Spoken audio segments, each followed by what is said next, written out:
Gusto mo ba na ikaw at ikaw lamang ang mamahalin ng partner mo, yung sobra siyang mababaliw sa pagmamahal niya sa'yo?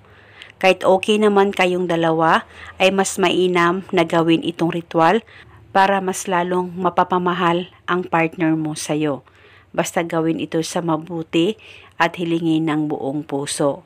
Ito'y napakadali lamang pong gawin at napakasimpleng ritual at ito'y napaka-epektibo basta dapat 100% ang paniniwala mo sa mga ganitong pamamaraan. Pwede mo ito gawin sa kahit na anong araw o oras na gusto mo.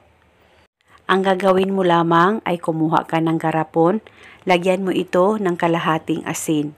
At pagkatapos mo na ito malagyan ng asin, ay kumuha ka ng papel at panulat at isulat sa papel ang kanyang tunay na pangalan at apelido ng 7 beses.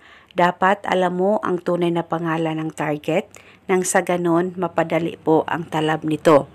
At pagkatapos mo na itong masulat, ay i-roll o itupi mo itong papel at saka ibaon ito sa garapon na nilagyan mo ng asin.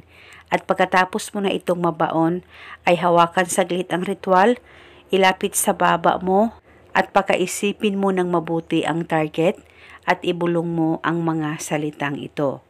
Pangalan at apelido, tayong dalawa ay magmamahalan habang buhay. Ibulong mo lamang ito ng 7 beses.